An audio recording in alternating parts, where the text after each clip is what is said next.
This is for using the Menards website to design a loafing shed. So you put in your zip code, click on the type of barn style you'd like. You can choose the width of it. You can choose the rafter spacing and length. I went with 4 feet. It's a lot easier to work on. And the length of the building. The website will automatically show you a 3D rendering of what this building will look like and give you a generated building price. You can see here it's just around $3,000. You go in and take a look at it in 3D design to see how it would look on as a finished project. Each section you go through here, you can adjust it. I went with a 212 pitch. I did open one wall, as it's generally done with these, and I actually removed a post, which I kind of regret now doing, as you'll see towards the end of this project. But this is going to have a tack room and an open area for a horse. Now, each of these sections you can click on, and it will give you a little description. This is for post embedment, grade board, girth size, steel panels you want to use. There's many colors here. I went ahead and went with I think this is emerald or forest green. And you can do different colored sides, different colored roof, trim. You can add wainscoting if you want. I did not want to go with any of that, so just want to go with a solid green, kind of hide it in the woods a little bit during the summer. Overhangs, you can add that. I did not want any. You can determine how you want to fasten it in the ridge or in the flats. I usually do the ridge for the roof and the flats for the sides.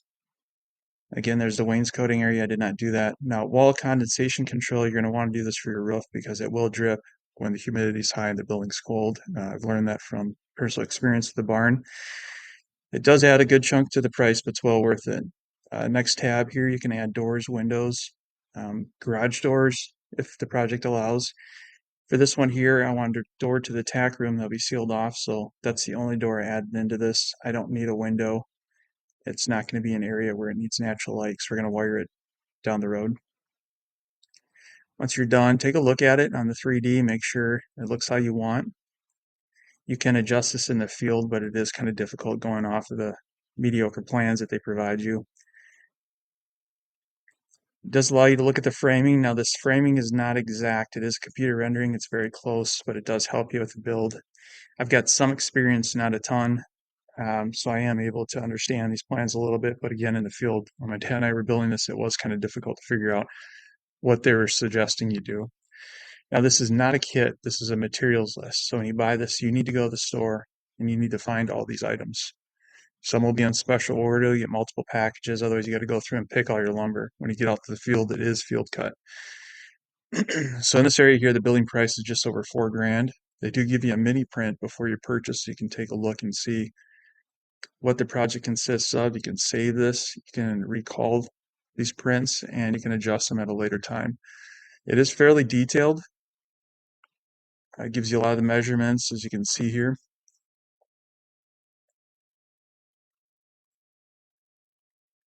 And here's a quick zoom in, so you can see here the grade board, the girths are, the end rafters.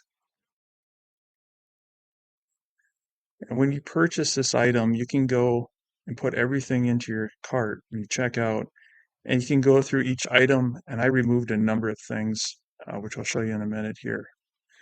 And once you do purchase it, you do end up getting um, a better plan than this. For example, here you can see it shows that end purlin.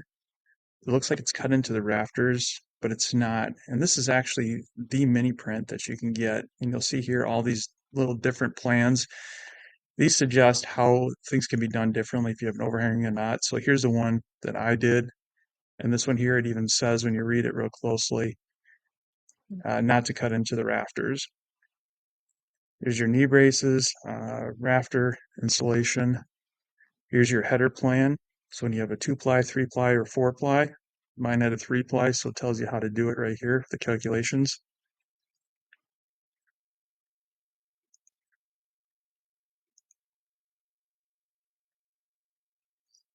These are different types of columns you can get, different ways to install doors and windows.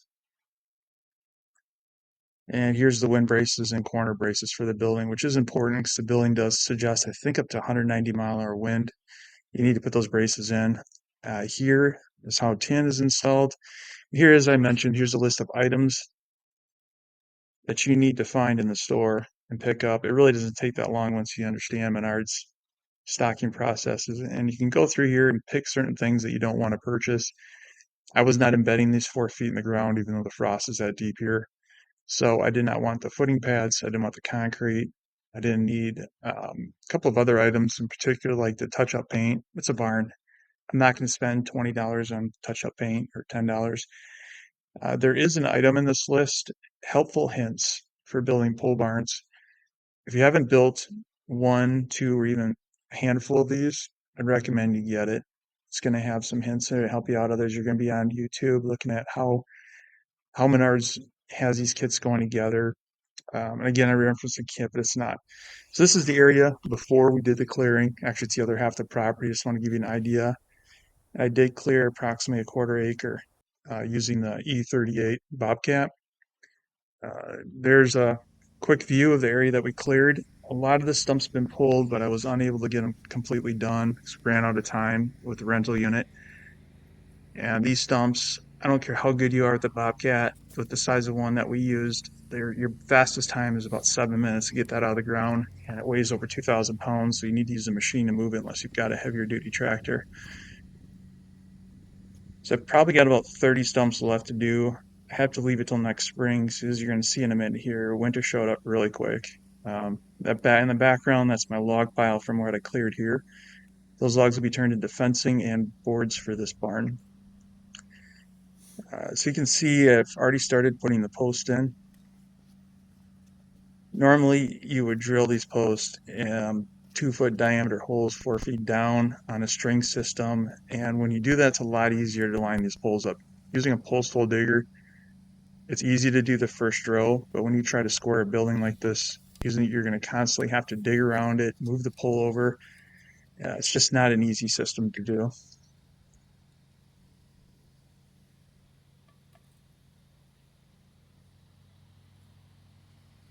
I got a mess in the background here. A chicken coop was actually where I wanted to put this pole barn, so all that's been pulled aside. And just a quick view of the first wall. I started, got my string system in here, and you can see it's pretty straight. Again, that's the easy part. It's doing the first wall.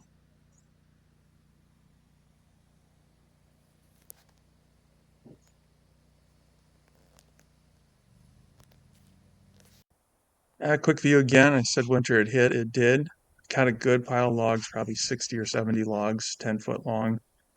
And the lumber I mentioned milling up for the barn is actually going to be for floorboards. I think it's board and batten and board, I can't remember how to pronounce it. This ground froze solid on me and came at the worst opportune time as I was unable to level the ground. Walking through here is impossible, so there's no way we're bringing the horse in until next spring when it thaws up.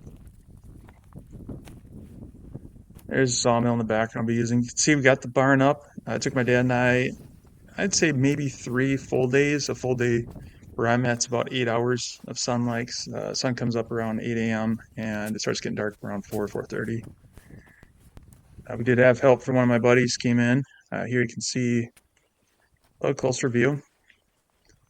Got everything in except for a couple of the corner trim pieces. Working in 15-degree weather with steel is unforgivable. It's extremely cold, just sucks the heat out. Those are our sub columns, main columns, the rafters. You can see the condensation blanket in the roof looks really good. It's not going to drip. It'll be quieter when it rains or hails. And now that I think about it, I wish I'd have put all the posts in because now I need to add a post. Reason being is we want to close up 3/4 of this and just leave a doorway so we can shut the horse in when it gets below 0. So here I've done what I mentioned before, the board and batten. This is green lumber. It's going to shrink. We don't want cracks. We don't want airflow into the tack room where the leather's going to be stored, or water, food. Try to keep the mice out. So that up there is going to get closed up in the next couple days. I just wanted to show you how well this lumber cuts up. This is red pine. Looks really good. So I just used some of the lumber from the kit that came in. This was supporting the tin. You can return that for a refund. It's usually like $100 per crate. And I think I had 2 or 3 on this one, but I decided to use it. So those are 2x4s in the wall. I put them in girt style. Reason doing that is to support the board and batten. And I did it at 16 inches so I can buy some insulation and roll it in there. You could do 24 inch. It's just easier to handle 16. It doesn't cost me any money because these boards are really free for me.